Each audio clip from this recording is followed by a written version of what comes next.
ভার্চুয়ালে মানুষ যতটা না চেহারার প্রেমে পড়ে, তার চেয়ে বেশি কথার প্রেমে পড়ে। আরও স্পেসিফিকভাবে বলতে গেলে চ্যাটিংয়ের প্রেমে পড়ে। চ্যাটিং শুরু হওয়ার কিছুদিনের মধ্যেই মানুষটাকে অন্য সবার চেয়ে আলাদা লাগতে শুরু করে। তার সাথে চ্যাটিং জমে ওঠে অল্পতেই। চ্যাটিংয়ে আড্ডা জমে, আড্ডায় দিন কেটে যায়, রাতও গভীর হয়। কখনো রাত পেরিয়ে ভোর হয়ে যায়, তবু কারোর চ্যাটিংয়ের কথাই শেষ হয় না।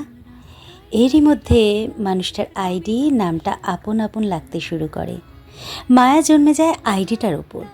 অন্য কোনো আইডি থেকে সারাদিন হাজার হাজার মেসেজ আসলেও কিছুই মনে হয় না, কিন্তু সেই বিশেষ আইডিটা থেকে ছোট্ট কোনো মেসেজ আসলেই চোখ দুটো ঝলমল করে ওঠে, কেঁপে ওঠে বুকের ভেতরটা।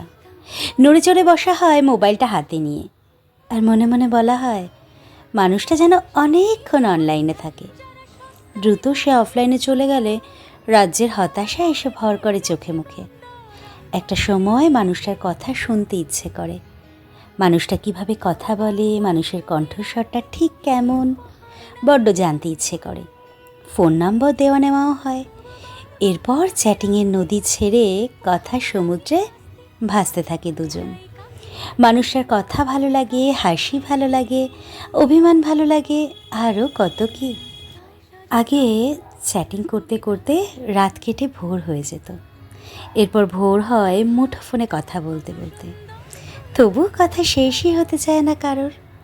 মানুষটাকে ততদিন আর ভার্চুয়াল মনে হয় না, মনে হয় খুব আপন কেউ, খুব কাছের কেউ। বাংলা সিনেমার গানের মতোই যেন মনে হতে থাকে হাজার বছর মানুষটার সাথে ছিল পরিচয়। সময়ের স্রোত বইতে থাকে, হঠাৎ করেই সম্পর্কটা কিভাবে যেন ফুরিয়ে যেতে শুরু করে।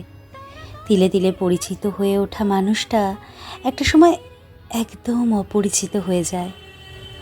ঠিক যেমন মোমবাতির আলোটা নিভে যায় ধূপ করে। মানুষ দুটো ঠিকই থাকে পৃথিবীর দুই প্রান্তে।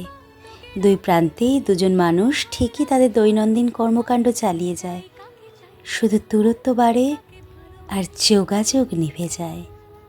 এদের মধ্যে খুব অল্প সংখ্যক মানুষই সারা জীবন একে অপরের হাত দুটো আঁকড়ে ধরে রাখতে পারে। খুব অল্প সংখ্যক মানুষেরাই নিজেদের মাথার উপর একটা ছাদ তৈরি করতে পারে। স্বপ্ন বোনা হয় নতুন করে। তাদের হাসি মুখের কাপল ছবিগুলো আমাদের নিউজ ফিডে ঝলমল করে। আমরা অভিনন্দন জানাই তাদের সুন্দর আগামীর জন্য। তারপর রাত বাড়ে, আমরা তাদের শুভকামনা জানিয়ে ঘুমোতে যাই। রাত ভারী হতে থাকে, আমাদের ঘুম আসে না। আমাদের পুরনো স্মৃতিগুলো বারবার মনে করিয়ে দেয়, আহা এমনটা তো আমাদের সাথেও হতে পারত। কারণ নিউজ ফিড ঝলমল করে তুলতে পারতাম আমরাও। কল্পনা শুধু কল্পনাতেই রয়ে যায়। এক বুক হাহাকার আর মন খারাপের গল্প নিয়ে আমাদের কারো কারো এক একটা নির্ঘুম রাত কেটে যায়।